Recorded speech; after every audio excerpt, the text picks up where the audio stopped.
Start. उपाध्यक्ष महोदय, इस सदन में करीब 2-3 रोज से खाद्य के विषय के ऊपर चर्चा चल रही है।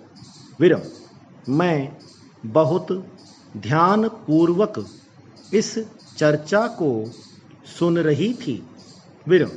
हमारे खाद्य मंत्री जी ने किस प्रकार से कृषि उत्पादन की समस्या को हल किया जाए, इसके संबंध में चर्चा के लिए यहाँ प्रस्ताव रखा और सुझाव मांगे कि हम किस ढंग से इस स्थिति से मुक्त हो सकते हैं। यह एक सराहनीय कदम है। पैरा।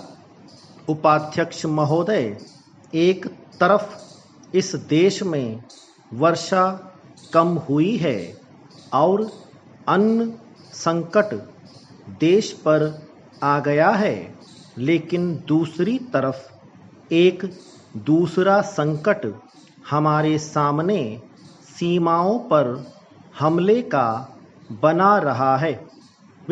मैं कृषि मंत्री जी से यह जरूर कहना चाहूँगी कि हमारे जवान जिस उत्साह से और हिम्मत से आगे बढ़े हैं, अपने जी जान को झोंक कर जिस तरह से सीमावर्ती क्षेत्रों में प्रगति पाई है और आगे बढ़े हैं, ठीक उसी तरह से कृषि विभाग को भी मौजूदा स्थिति का मुकाबला करने के लिए आगे बढ़ना चाहिए। कृषि मंत्री जी और फूड मिनिस्टर को चाहिए कि अपने कृषि के क्षेत्र में जितने भी अधिकारी हैं और जितने भी प्रांतों के एग्रीकल्चर मिनिस्टर हैं, उन सबको एकत्रित करके वह उनसे यह प्रतिज्ञा करवाएं कि जिस तरह से जवान आगे बढ़े हैं, उसी तरह आज की मौजूदा स्थिति का मुकाबला करने के लिए हमारे कृषि क्षेत्र में प्रत्येक भाग के अधिकारी और कर्मचारी अपने जी जान से जुटेंगे और उत्पादन बढ़ाने के लिए कोशिश करने में पीछे नहीं रहेंगे।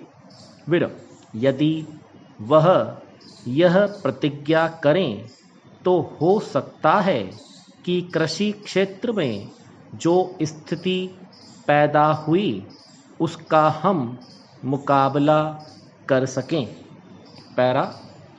उपाध्यक्ष जी, सबसे पहला काम उत्पादन के बढ़ाने का जो है, उसकी तरफ मैं ध्यान आकर्षित करना चाहती हूँ कि कृषि, बिजली और सिंचाई, यह जो 3 विभाग हैं, इनको एक ही मंत्री के पास होना चाहिए या दूसरे मंत्री के पास भी हों तो उन मंत्रियों की एक जिम्मेदारी हो जाती है कि वह एक दूसरे को सहयोग देकर जल्दी से जल्दी उस योजना को मंजूर करके उस काम को आगे बढ़ाने का प्रयत्न करें।